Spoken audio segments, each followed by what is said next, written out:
On the afternoon of June 30th, 2017, at the ECETI conference, what appeared to be a door opened up on the side of Mount Adams. And we're all looking at it. Right there, it's a square hangar. It's cool. These are really awesome. I'll post my picture, but it probably won't be all that great.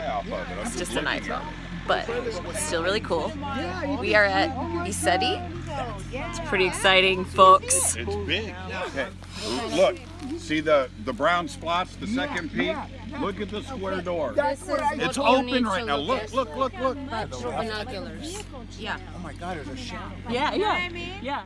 Talk about your experience here since you've been at ECETI. Just talk about a little things that you've experienced energetically and Talk about it. Yeah, the ships, the doors, the Not gonna do it. Not gonna do it. Wow. You know, what a magical place this is, isn't it? yeah, you've seen the ships and you've seen the Well, okay, we'll Or- get to the ships. Ships, schmips. Goes on all night long here. Where's Jason? Who's got Jason's number? At this point, Jimmy Church grabs James Gilliland to see his take on what appears to be the door opening up on the mountain.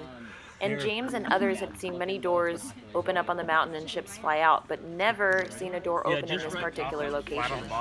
And it wasn't there before? No. Really? I'm sure some people took the pictures of the mountain yesterday. What's your theory? James, what's your theory? Coming out to play. You only get a couple. Need a door, so go visit them. You can figure they're coming out to play. They're like, they're bringing the big cruisers out, you know? Saying hi. Hi, this is Teresa here at Divine Frequency. We are at ECETI. It's June 2017. So first things first, I wanted to show you the Skywatch area. This is right by James Gilliland's little house. Where is it? Can you see it? Oh, so cute. And this is the Skywatch area. So this is where people come at night to watch the sky, Avi.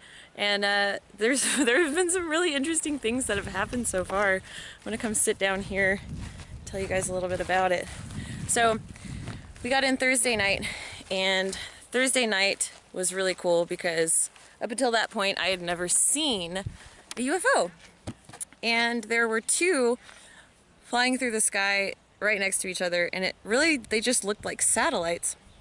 But then they changed directions. It was so cool.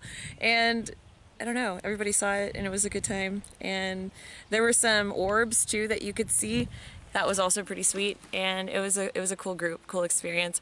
And that was Thursday night. And then Friday night, we saw a couple of power-ups, which is cool because it's essentially a ship flying through a sky, and then they go real bright for a second, and then they go away. That was cool. And last night, though, I have to tell you, was the coolest experience because it was the most bright purple power-up that I've ever seen. It was so cool. And it was just this, what looked like a satellite. I mean, I thought it was a satellite just going through the sky, very steady. And then it powered up for a very long, I mean, it was probably like 5 seconds, and it was this trail of purple light. And then it just continued flying, and it was so cool. And then I can't remember if it was before or after that. I think it was before. There was what appeared to be another satellite, but then it was really obvious that it wasn't a satellite because it flashed, and then it was continuing to fly, and then it would flash again a couple times and then continue to fly. And so it was not like perfectly timed. It looked like it was playing with us, like, because it would flash and then everyone would go, yeah, and then it would go flash, flash, flash, and it was different timing. And it wasn't going perfectly straight. It was kind of like veering a little bit. You can tell when it's more of an organic motion. And these things don't fly. They don't fly perfectly straight. And last night also I saw another 2 ships. Well, first it was just one, and then another one just appeared next to it. And so they were flying in formation. And you could see they were kind of swaying a little bit. They weren't flying perfectly straight. They were both sort of like having a good time, it seemed. I don't know. It just sounds weird, but they just seemed like they were having a good time.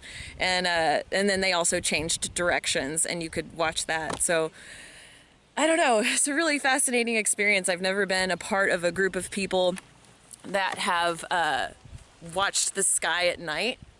I don't know. That's a new experience for me. I mean, I guess I've always believed in aliens. Quick clarification here. I do not claim to know the nature of these crafts or their origin. They could be extraterrestrial, multidimensional, biological, or even just advanced crafts developed on planet powered by humans. My testimony and my experience and my thoughts are only conjecture. But it was cool to get to be a part of the, I guess you could call, demographic of people that sit around and watch the sky. It was cool.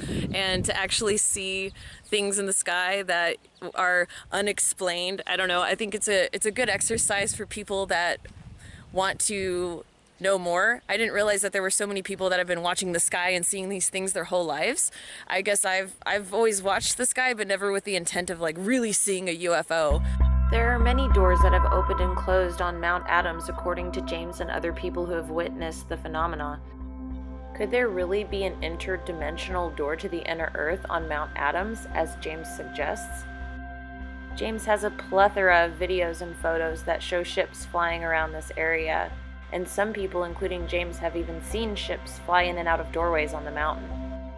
I wonder how much of the world is teeming with this type of intergalactic activity. If we turned our attention to the skies, would we notice a lot more happening outside the realm of what the mainstream deems truth?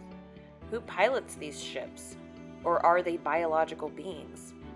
All I know is that after a weekend at the ranch, I'm quite certain there's much more activity occurring in our skies and on our planet than we ever thought possible.